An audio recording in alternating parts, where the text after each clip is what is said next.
안녕하세요. 크립토TV입니다. 이번 시간에는 서민들은 저축을 할 때 부자들은 이것을 모은다 라는 제목으로 말씀을 드려볼까 합니다. 이번 주에 큰 조정이 있었는데요.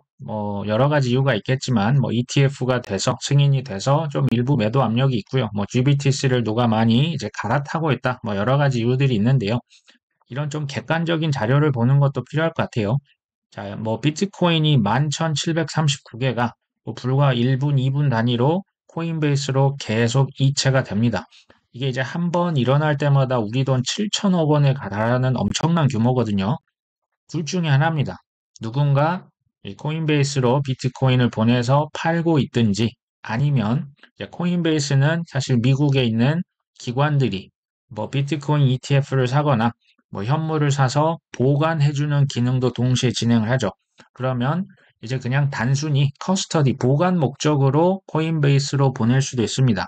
근데 이 두 가지 확률 중에 사실 1번의 확률이 좀 더 높거든요. 이제 비트코인 팔 확률이 높은데 자, 이걸로만으로는 알 수가 없고요. 자, 최근에 있었던 조정에 대해서 여러 가지 지표 중에 하나가 이거죠. 강제 이제 무기한 선물이 강제 청산이 됩니다.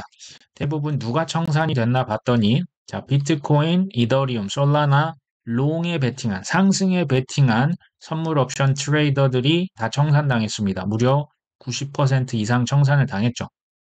그랬기 때문에 이제 좀 순간적으로 가격이 엄청나게 낙폭이 컸었다. 근데 이제 이렇게 청산을 당하는 이유가 뭘까요? 우리가 그냥 현물 사서 아무것도 안 하면 된다고 제가 계속 반복해서 말씀을 드리는데, 이런 선물 옵션, 또 레버리지, 이게 사실 B2거든요. 이런 이유는 사실 하나입니다. 빨리 부자가 되고 싶은 마음이 있죠. 자, 누구나 그런 마음이 있는데요. 제가 요즘에 읽고 있는 책 중에 그 스노우 폭스 김승호 회장님 책 제가 재밌게 보고 있습니다. 자, 이분이 가장 빨리 부자가 되는 비결은 뭐냐?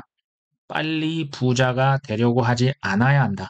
사실 이게 투자도 그렇고요. 사업도 빨리 부자가 되려고 하면 항상 실수, 탐욕으로 인한 또 우리의 감정적인 것이 모든 일을 그르치는 경우를 매우 많이 봅니다. 우리가 한번 되새겨볼 그 얘기인 것 같아요. 자, 그 다음 1월 19일자 기사인데요. 블룸버그에서 홍콩에서 비트코인 현물 ETF 이제 신청서가 제출이 곧 될 것 같다. 여기 이제 올해 1분기라고 했는데요. 1분기는 1, 2, 3월 다 합친 거죠. 3월까지 해서 ETF 현물, ETF 이 신청서가 홍콩의 SFC, 여기에 제출이 될 것 같다. 이게 지금 그 담당 책임자가 뭐라고 했냐? 비트코인 현물 ETF 시장은 상당한 잠재력을 갖고 있다. 우리는 올해 말까지 운용 자산 5억 달러, 우리 돈 한 7천억 원을 목표로 삼고 있다. 지금 미국에서 블랙락 피델리티 저기 템플턴 다 들어왔잖아요. 이거 홍콩 중국 사람이 이거 다 봤습니다. 아, 그럼 우리도 서둘러야겠구나. 지금 포모가 홍콩 중국 메인랜드까지 지금 번지는 모양새입니다. 단 그렇지만 지금 홍콩에서 선물 ETF는 지금 거래가 되지만 현물 ETF는 승인 사례가 없잖아요. 네, 최초입니다. 그래서 심사 절차를 고려하면 수주에서 수개월이 걸릴 것 같다. 지금 10년을 기다렸는데 수주와 수개월이 사실 무슨 그 배리어가 되겠습니까? 장애물이 되지 않죠. 근데 여기에서 제가 예측 아닌 예측을 하면요. 여기 올해 말까지라고 하는 표현이 있었잖아요. 이 얘긴즉슨 올해 홍콩에서 비트코인 현물 ETF 무조건 승인한다는 얘기입니다. 자, 그리고 미국에서도 올해 5월 달까지 이더리움 현물 ETF의 승인 확률이 전 매우 높다고 봅니다. 자, 여기에다가 이제 이런 조정장 좀 어려울 때 우리가 좀 리마인드 해볼 팩트가 뭡니까? 올해 70개국에서 선거하고요. 전 세계 인구의 절반 이상이 지금 대통령 아니면 국회의원을 뽑습니다. 유동성이 살포가 된다는 얘기죠. 금리 인하, 연준에서만 금리 인하를 할까요? 전 세계 중앙은행들, IMF가 올 하반기에 중앙은행들이 금리 인하할 것이다 라고 얘기를 했는데, 시점은 모르겠지만 금리 인하합니다. 그 다음에 돈을 찍겠죠. 반감기, 비트코인 반감기, 이게 이제 그 당장 반감기는 단기적인 어떤 이벤트가 아닙니다. 이게 그 꼭 돈을 찍어내는 금리 인하와 같이 중장기적으로 크립토 시장, 주식 시장, 부동산 시장을 다시 한번 올릴 수 있는, 특히 이제 반감기는 크립토죠. 자, 법과 규제도 하나씩 통과가 될 겁니다. 스테이블 코인 사실 그 규제 법안이 작년 미국에서 통과가 됐어야 했는데 이것을 지금 뭐 여러 가지 이유로 올해로 넘겨놨습니다. 올해 이거 다 통과됩니다. 이런 저런 것들을 다 한번 감안을 해보면 지금 미국과 뭐 중국이 ETF가 승인되면 다른 나라는 가만히 있습니까? 전 세계가 이제 크립토 시장의 포모가 불 날이 머지 않았죠. 지금의 모든 조정은 뭘까요? 개미 털기입니다. 제가 예전에 그 코인 투자, 디스코 팡팡에 좀 이렇게 비유를 했었지 않습니까? 계속 흔들어 대는데 그 이제 몇 분 되는 이제 디스코 팡팡 몇 분이면 끝나는데요. 우리가 하고 있는 투자는 생각보다 뭐 2년, 뭐 3년 이상 이 하락장이 계속되면 사실 힘들죠. 그때마다 한 번씩 이렇게 떨어져 나가면 지는 게임입니다. 마지막까지 살아남은 그 2%, 또 많이 보면 한 5%될 겁니다. 그분들이 시장에 있는 모든 수익을 다 가져갑니다. 인내심 있는 개미가 결국에 승리를 하겠죠. 자, 외신에서 중국 내 이제 코인 직거래가 그렇게 많다고 합니다. 뭐 지금도 공식적으로는 중국에서 코인 관련 매매는 지금은 다 불법입니다. 이 사람들이 이제 수도권, 우리로 치면 뭐 수도권에 사는 게 아니고 중국의 지방 정부들이 좀 거래가 불법 코인 거래 단속이 좀 이렇게 느슨하니까요.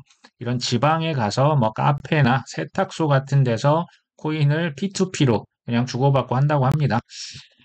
이게 이제 뭐 코인데스크는 중국은 2021년 모든 코인 관련 활동이 다 불법이라고 선언을 했죠. 하지만 뒤가 중요하죠. 2023년 기준 중국에서 발생한 코인 장외 거래량이 무려 864억 달러. 이게 우리 돈으로 하면 110조 원입니다. 지금 장외 거래만 지금 이 정도죠. 지금은 뭐 불법이라고 해서 뭐 개인들이 만나는 거 뭐 이런 것들은 이게 통계에 잡히겠습니까? 어마어마한 거래가 지금 중국에서 일어나고 있다는 얘기죠. 자, 중국이 그렇다고 뭐 대놓고 코인을 합법화한다? 그건 조금 부담스러울 겁니다. 뭐 그간 이제 해왔던 게 있죠. 그래서 홍콩이라고 하는 약간 좀 제3의 도시처럼 보이는 뭐 중국입니다. 중국이 허가를 안 했으면 홍콩에서 이거 그 일반 투자자에게 코인 서비스 제공하는 거 상상도 할 수 없습니다. 어찌됐건 지금 루트를 열어놨다. 21년 금지를 했는데도 이렇게 많은 거래가 이루어졌다면 홍콩에서 비트코인 ETF 이거 승인되면 이더리움 안 될까요? 그 다음에 뭐 저기 솔라나는 안 되겠습니까? 뭐 아발란체, 뭐 체인링크 결국 하나씩 승인이 될 겁니다. 그러면 중국에 있는 부유층들, 공산당 간부들, 아시아에 있는 부유층들, 그러니까 중국의 이 홍콩과 싱가포르와 두바이와 뭐 우리나라, 일본 이 경쟁 구도로 가는 겁니다.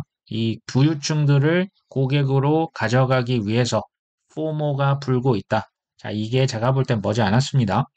지금 뭐 인도에서 엄청나게 강력한 반대 정책을 지금 펼치고 있는 거, 뭐 세금도 뭐 30몇 프로를 부과를 하니까 지금 해외로 다 떠나버렸거든요. 근데 제가 볼 때 이런 동일한 합법화의 그 수순을 밟을 확률이 전 매우 높다고 봅니다. 중국이랑요, 인도 인구만 합쳐도 전 세계 40% 아닙니까? 여기 대부분이 젊은 세대들이 또 코인을 많이 삽니다. 뭐 제가 볼 때는 뭐 너무나 훌륭한 지금 그 현상들이 전 세계적으로 이루어지고 있다. 미국의 SEC가 피델리티 이더리움 펀드의 신청 결정 기한을 뭐 3월 5일로 이렇게 미뤘다고 나오는데요. 제가 이렇게 뭐 미래를 예측 아닌 예측이라고 하는 게 사실 뭐 100%는 아니죠. 시장 전반에 대한 하지만 지식이 쌓이면 확률이 조금 더 올라갈 수는 있는 것 같아요. 근데 이제 비트코인 ETF 과정과 이 이더리움 현물 ETF 과정이 제가 보니까 굉장히 좀 비슷해요. 약간 패턴이고 공식인데요. 자, 이더리움의 그 이더리움 현물 ETF 최종 승인 기한이요. 이게 바네크입니다. 바네크와 아크 21이 5월 23일, 5월 24일이거든요. 그 최종일 전에 지금 올해 1월 10일에 승인됐던 게 아크의 최종 그 비트코인 현물 ETF 승인일이 1월 10일이었잖아요. 마찬가지입니다. 그래서 그 블룸버그 그 애널리스트가 이더리움 ETF가 5월까지 승인 확률 그래서 70% 그렇게 보고 있거든요. 저는 이제 비트코인이 너무 비싸다. 나는 그거 이제 너무 늦어서 그거 안 살래 하시는 분들이 혹시 계시다면 비트코인 안 사셔도 되는데 이더리움만큼 그러면 약간 비트코인처럼 좀 이렇게 쌓아가시면 좋을 것 같아요. 이거를 쌓아놓고 예치 스테이킹 업비트에 맞추면 또 이자를 이렇게 받을 수가 있잖아요. 제가 이전에 말씀드렸다시피 연금 코인으로 가져가 봤으면 좋겠다. 예를 들면 이더리움. 제가 여기에 솔라나는 하나 좀 집어넣어 봤습니다. 이더리움과 솔라나를요. 지금 저가에 떨어질 때마다 쭉 그냥 매수를 하시고 나중에 이게 좀 가격이 많이 올랐다. 이자만 팔아서 그 이자로만 생활을 하실 수가 있는 거죠. 그래서 제가 이걸 연금 코인이라고 했는데요. 뭐 이더리움이 너무 비싸다? 그럼 뭐 솔라나를 조금 사시면 되겠죠. 그러니까 너무 비싸서 못 산다라고 하는 게 글쎄요. 이제 떨어질 때마다 우리가 저는 사는 게 최선이라는 생각을 합니다. 뭐 이제 아니면 이제 또 작은 알트도 사겠지만 작은 알트도 좋습니다. 근데 이더리움이나 솔라나 같은 좋은 코인, 또 업비트에서 이자도 이렇게 꼬박꼬박 지급하는 코인들을 지금 이제 세금도 없잖아요. 이것을 좀 어느 정도 포트에 가져가시는 게 어떨까 합니다. 자, 이번 주제는 이거죠. 서민들은 저축할 때, 부자들은 이것을 모읍니다. 사실 저축을 제가 지금 부정적인 언어로 사용을 하는 게 사실은 아닙니다. 지금 저축이 뭐 필요 없다, 잘못됐다는 말이 아니고요. 사업이나 뭐 투자 뭘 하는데 저축이 필요 없을까요? 필수 중에 필수가 바로 저축입니다. 이게 이제 쉽게 말하면 종잣돈이 되거든요. 우리가 뭐 직장 생활 다 필요 없어? 아니요. 직장 생활 필요합니다. 직장 생활 통해서 월급으로 종잣돈 마련하셔야죠. 이게 아니면 이제 비투인데요. 비투의 승률은 굉장히 낮아집니다. 제가 그간 뭐 경험을 직간접적으로 했었던 이제 좀 소위 말하는 억만장자 투자자들, 사업가들을 보면서 제가 좀 차이점을 발견했던 게 있습니다. 근데 이게 뭐 그 사고 방식, 생활 방식, 태도, 투자, 습관, 말투 이런 거 하나하나가 부자와 서민이 사실 차이가 굉장히 컸습니다. 그리고 이것을 안다고 해도 바꾸는 게 사실 거의 불가능에 가까웠습니다. 그럼에도 불구하고 우리가 배울 점이 있기 때문에 제가 한번 말씀을 드리려고 합니다. 자, 여기서 제가 부자라고 하는 건요, 졸부 아닙니다. 벼락 부자도 아니고요. 소위 말하는 일확천금으로 큰 돈 벌어서 뭐 로또에 당첨된 분을 제가 말씀드린 건 아니고요. 부를 쌓고 그것을 지속적으로 유지할 수 있는 능력이 있는 사람을 의미합니다. 사실 뭐 우리나라에도 많이 있겠죠. 근데 이제 제가 접했던 것은 뭐 제 직종의 특성상 이제 뭐 전시 컨퍼런스를 뭐 해외에 많이 좀 섭외를 하고 하다 보니 서구권 국가에서 좀 많이 제가 접했었던 기회가 있었고요. 자, 우리나라도 좀 많이 있으면 좋겠어요. 이제 깨끗한 부자. 우리 뭐 부자는 다 더럽다. 뭐 나쁜 짓을, 부정한 짓을 했다. 우리나라는 그게 유독 심합니다. 근데 자, 우리나라에서도 그런 부자가 많이 나왔으면 좋겠습니다. 크게 보면 이제 청부, 깨끗한 부자와 속부가 있습니다. 또 청빈이 있고요. 속빈이 있는데요. 자, 저희 구독자분들 저희는 깨끗한, 그러니까 이제 뭐 부정한 방식, 뭐 사기치고 남들의 뭐 눈물을 뭐 사업 수단으로 가져가고, 자, 우리는 이런 거 이제 안 했으면 좋겠고요. 청빈도 있어요. 근데 이게 사실은 청부나 청빈 뭐가 더 좋다 나쁘다의 문제는 사실 아닙니다. 본인이 뭐 선택을 해서 할 수 있는 부분도 있겠지만 그러니까 저는 이제 바람이 있다면 우리 모두가 청부 할 수만 있다면 청부가 돼서 청빈을 좀 지원을 하고 도움을 주고요. 청빈이라고 해서 우리한테 줄 수 있는 게 없을까요? 아닙니다. 청빈에게 우리가 배울 게 많이 있거든요. 좀 이런 선순환 체제를 가져갔으면 좋겠다라는 바람이 있습니다. 자, 이제 본격적으로 말씀을 드리면 이게 1번이요. 굉장히 좀 그 위어드해요. 좀 이상한 부분입니다. 이게 뭐냐면요. 일반인들은 부자를 나쁜 사람이라고 보는 경향이 굉장히 강합니다. 그러니까 부자는 부정한 거죠. 뭐 깨끗한 돈이 어딨어? 깨끗한 부자가 어딨어? 이렇게 보는데요. 자, 부자는요. 돈을 뭐라고 보냐면요. 좋은 것이라고 봅니다. 좋은 도구이고 또 김승호 회장 아까 제가 말씀드렸죠. 돈을 인격체로 대우해야 된다까지 얘기가 나옵니다. 그러니까 좋은 파트너, 좋은 도구. 그러니까 부를요. 그냥 예전 특히 우리나라는 그 친일파 청산이 안 됐었고 항상 그 뭐 정치인이나 뭐 여러 가지 그 재벌의 나쁜 이미지 때문에 나쁜 것으로 인식을 하는데요. 글쎄요, 돈이라고 하는 게, 그러니까 칼이랑 똑같은 것 같아요. 칼을 잘 쓰면 이게 굉장히 유용한데, 이걸로 사람 찌르면 이게 나쁜 게 되잖아요. 기본적으로, 근데 뭐 너무 나쁜 것으로 볼 필요는 저는 없다. 이렇게 봅니다. 자, 두 번째, 일반인들은 지금 신용카드로 그냥 긁어버립니다. 남들 다 하는 해외여행, 남들 다 가는 뭐 타는 외제차, 그냥 60개월, 15개월 그냥 긁는 거죠. 자, 부자들은요, 이 즐거움을 나중으로 미룹니다. 이게 별거 아닌 것 같은데요. 이게 핵심이에요.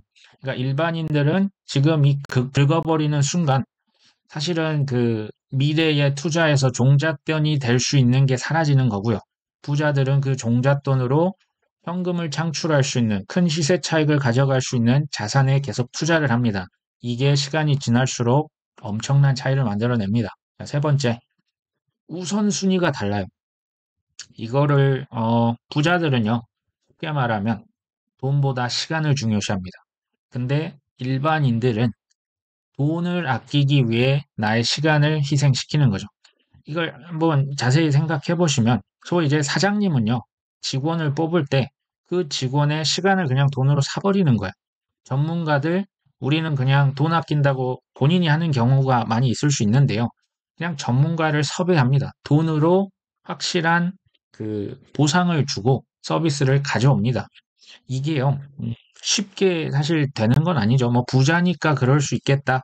맞습니다. 부자니까 그런데요. 제가 보면 그 돈보다 더 중요한 가치가 부자들에게는 있었습니다. 그리고 돈을 쓸 때도요. 직원들 예를 들면 뭐 월급이나 어떤 뭐 그 전문가 뭐 아는 사람에게 법률 서비스를 받았다고 밥을 사지 않습니다. 그냥 수임료, 그러니까 그 서비스에 대한 대가를 확실하게 보상해 줍니다. 굉장히 철저하더라고요. 저는 이게 인상 깊었습니다. 우리 뭐 좋은 게 좋은 거지 뭐 좋은 어떤 정보를 뭐 서비스를 했는데 특히 지적 재산권 뭐 상담을 했을 때 그래 고마워 하고 끝내는데 부자들은 정말 돈을 잘 쓰더라고요. 그러니까 확실하게 보상을 하고 깔끔하게 하는 게 저는 이게 좀 인상 깊었습니다. 자, 네 번째. 일반인들은 아무것도 시도를 잘 안 하려고 해요. 그러니까 실패가 두려운 거죠. 자, 이것을 안정성을 중요시한다라고 표현을 합니다. 그러니까 시도 자체를 많이 하지 않아요. 그리고 시도를 했는데 실패를 했다? 다시는 그거 안 하는 거죠. 내가 다시는 주식 투자하면 손에 장을 지진다. 뭐 이런 표현이 나오는 겁니다. 부자는 어떨까요? 시도를 많이 합니다. 시도를 많이 해요. 그렇기 때문에 당연히 실패를 많이 하죠. 파산을 많이 겪습니다. 창업자도 그렇고요. 투자자도 그렇습니다. 성공한 사람 중에 파산 안 한 사람 저는 단 한 명도 본 적이 없습니다. 근데 그 중에 딱 한 번 크게 성공합니다. 근데 이게 대박이 나네요. 부자들이라고 해서 특별한 그게 아니고요. 그냥 더 많이 깨져보고 교훈을 얻고 될 때까지 합니다. 이게 저는 또 인상이 깊었습니다. 자, 다섯 번째. 일반인들은요, 사실 돈 버는 거, 또 왜 돈 많이 벌려고 그래? 그거를 약간, 너 그런 거 왜 나한테 그런 걸 물어봐? 라는 표정입니다. 그러니까 돈 자체가 사실 약간 그 목표화 되는 거죠. 근데 부자들은요, 아까 말씀드렸다시피 그냥 수단이에요. 이것을 활용해서 뭔가를 그냥 하는 도구로 씁니다. 그러니까 최종 목표가 아니에요. 돈이 좋은 것이고 이걸 잘 활용하면 좋은데 돈을 위해서 본인의 소중한 뭐 가족과의 시간, 뭐 여러 가지 본인의 귀중한 것을 희생시키질 않습니다. 여섯 번째, 이것도 재밌어요. 그러니까 부자들이 가만 보면 생각이 오히려 유연합니다. 유연하다는 게 양면성이 있어요. 그러니까 부자들, 성공하는 사업가들은 본인의 이제 흔들리지 않는 철학과 확고한 그 소신이 있거든요. 그걸 끝까지 밀어붙입니다. 그런데 동시에 본인이 잘못됐다라고 하는 것을 발견하는 순간 그것을 너무나 손쉽게 인정합니다. 사실 워런 버핏도 예전에 뭐 애플 투자, 뭐 비트코인 좀 다 이제 부정했다가 나중에 애플 주식을 지금 뭐 애플을 제일 많이 갖고 있습니다. 그러니까 이게 부자도 뭐 자존심이라는 게 사실 더 세면 셌지 약하지 않을 텐데 본인의 잘못을 너무나 쉽게 인정하고 수정합니다. 그렇기 때문에 기회를 잡을 수가 있는 겁니다. 자, 코인도 마찬가지죠. 코인 뭐 그게 무슨 뭐 실체가 있어? 뭐 주식처럼 뭐 뭐 전화할 때라도 있어야 되는 거 아니야? 뭐 여러 가지 이유를 이제 드시는 걸 제가 봤는데요. 마찬가지요. 부자들 중에서도 처음에는 믿지 않죠. 하지만 이게 대세가 공부를 해보니 트렌드가 디지털화되고 코인 쪽으로 뭐 모든 것 자산 토큰화가 이루어지니까 기회가 여기에 있겠구나 하고 코인 쪽으로 달려든 억만장자가 지금은 많은 것 같습니다. 일곱 번째, 우리나라에서의 좀 부자, 억만장자는 뭐 구두쇠, 재벌, 친일파 뭐 이런 이미지가 많은데요. 뭐 모르겠습니다. 미국이나 유럽 쪽에서 제가 만나봤던 수천억 이상의 자산가 굉장히 매력적입니다. 개인적으로 만나면요. 그냥 소위 말한 뭐 연예인 같은 느낌이요.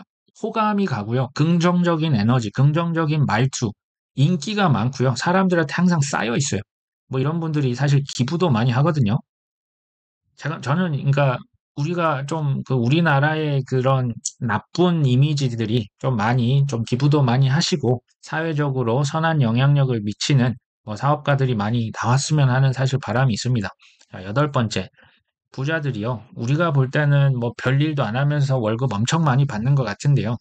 상상을 초월하는 독서를 합니다. 아침에 일어나면 신문만 30개를 보세요. 제가 만났던 그 투자자들, 그냥 모든, 심지어 이제 뭐 미국이나 영국이 아니고, 뭐 중동, 뭐 러시아 신문, 뭐 유럽, 뭐 독일 신문, 균형 잡힌 시각을 위해서 어마어마한 독서로 하루를 시작합니다. 뭐 기사도 보고요.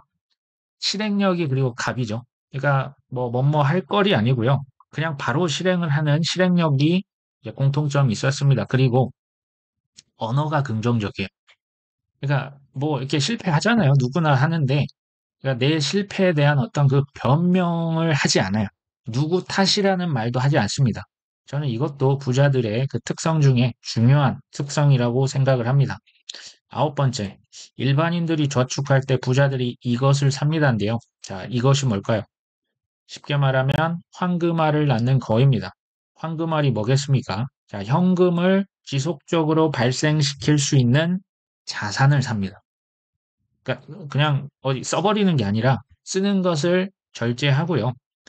자산을 사요. 자산이라 함이 배당을 꼬박꼬박 주는 배당 주식이 있고요. 이제 부동산도 시세 차익도 시세 차익이지만 월세를 가져갈 수 있는 뭐 연예인들이 성공해서 항상 어디 뭐 강남에 빌딩을 샀다. 바로 이겁니다. 인쇄 수입, 뭐 책을 써서 인쇄가 나오고 저작권료가 나오고 이게 현금을 다 꼬박꼬박 갖다 주는 거죠. 우리가 이제 코인에서도 예치를 하면 이자를 줍니다. 은행에도 맡겨놓으면 이자를 주고 채권을 사도 채권에 대한 이자를 우리가 받는 거죠. 그리고요, 기업 자체를 그냥 사버립니다. 그러니까 프랜차이즈, 우리가 뭐 창업할 때 그 이제 그 본사에 돈을 뭐 로열티를 줘야 되잖아요. 그런 기업을 아예 창업을 합니다.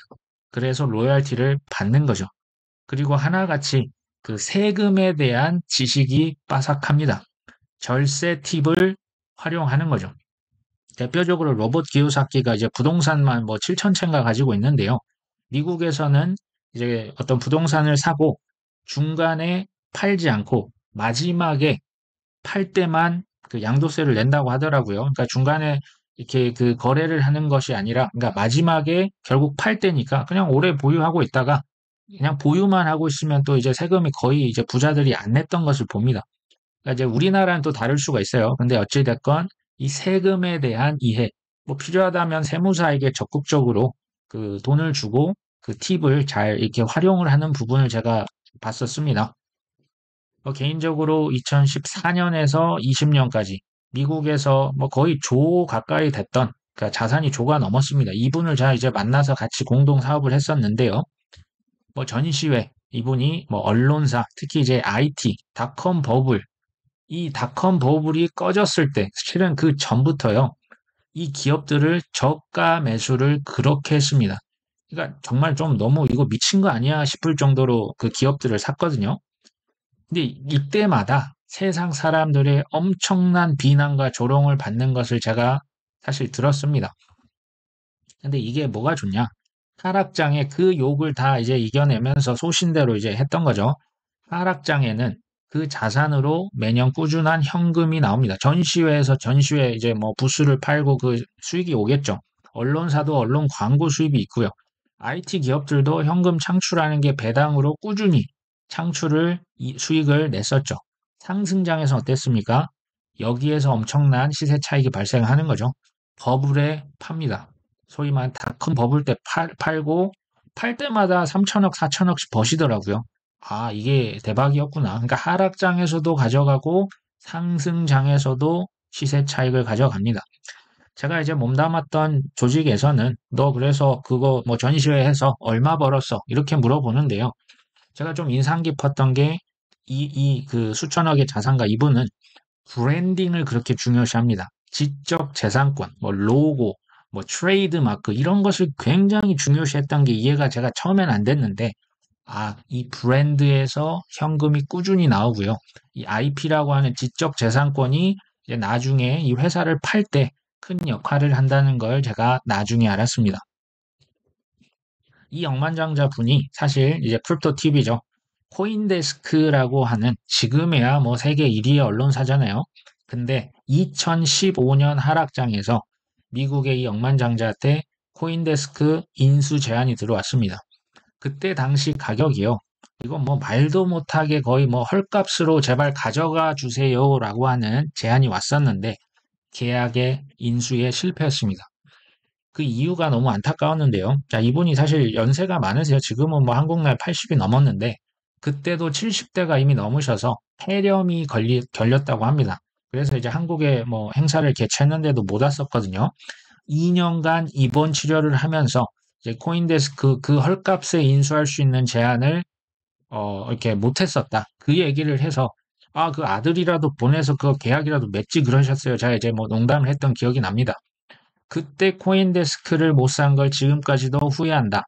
제가 이분 8년간 뵀었거든요. 제가 들었던 가장 부정적인 언어가 이거였습니다. 매우 긍정적이에요. 뭔가 항상 그 비저너리라고 합니까? 뭔가 이렇게 비전에 약간 미쳐있는 사람처럼 70대 넘은 노인이요. 막 눈이 반짝반짝합니다. 근데 더 재밌는 거는 2015년 초저가 매수 기회가 이제 끝났다라고 봤었잖아요.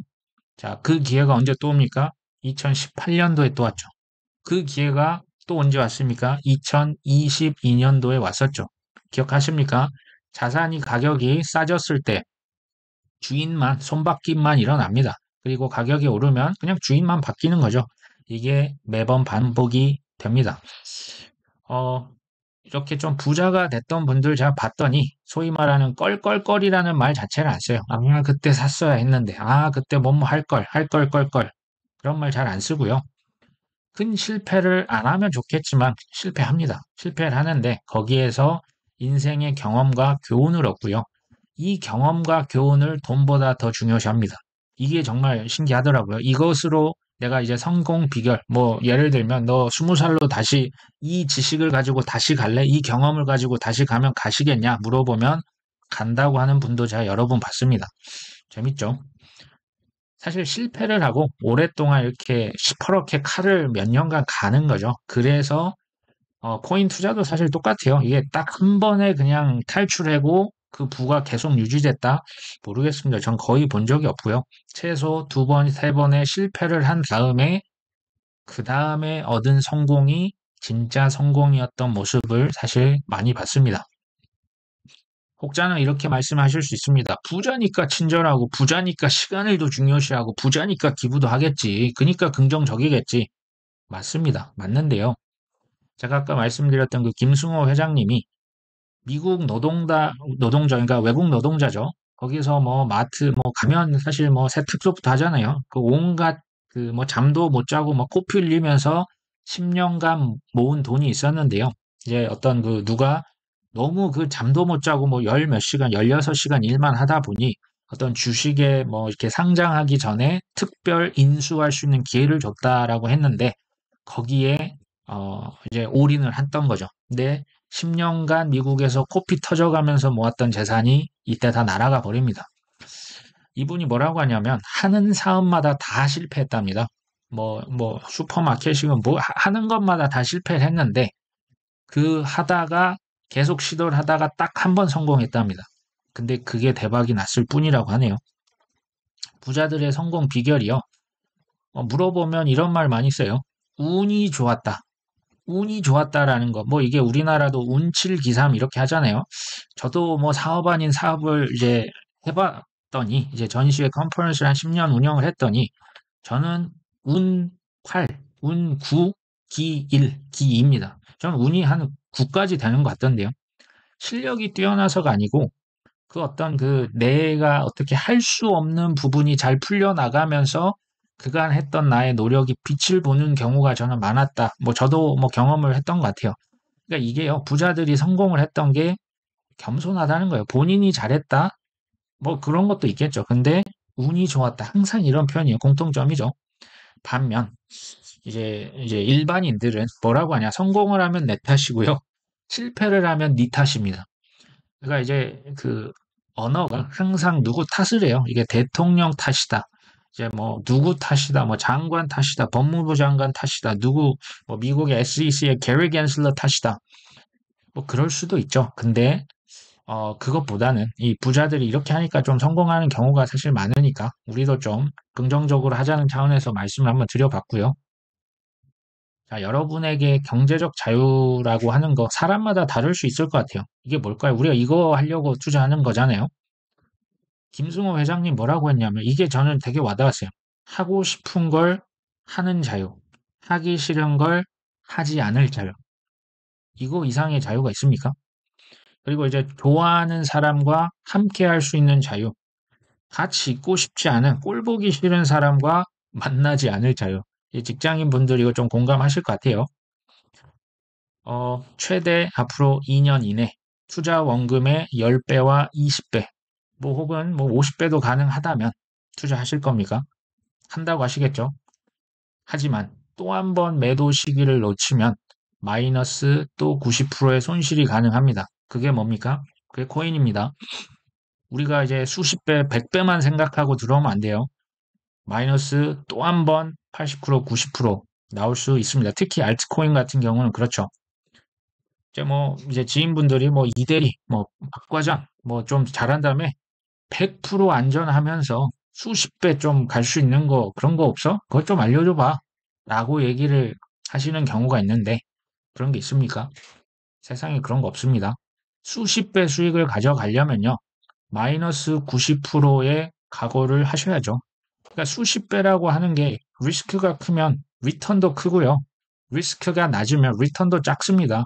제일 안전한 게 뭡니까? 은행에 집어넣고 아무것도 안 하는 거죠. 제가 그럼에도 우리 구독자분들이 한 분 한 분 청부, 깨끗한 부자가 되시길 바라는 마음에 이 제가 부자들 특징을 좀 공유를 드렸었죠. 저는 그럼에도 불구하고 이제 뭐 마이너스 90%보다는 이미 지금 이제 바닥권을 잘 다졌고 떨어지면 마이너스 50%, 뭐 많이 오르면 뭐 10배, 20배, 뭐 30배, 40배도 가겠죠. 저는 이게 너무 아름다운 기회고요. 이번 기회에 코인으로 지금 뭐 현재로서는 그 코인 세금 안 낼 확률이 높거든요. 코인으로 연금 하나 만드세요. 이더리움 뭐 연금, 뭐 솔라나 연금 만드셔서 나중에 그 이자로만 그냥 필요할 때마다 팔아서 이걸 이제 생활비에 쓰시고 뭐 이러시면 좋을 것 같아요. 나도 살고 남도 살리는 우리 구독자 한 분 한 분 되셨으면 합니다. 오늘 방송 여기까지 합니다. 끝까지 시청해 주셔서 감사합니다.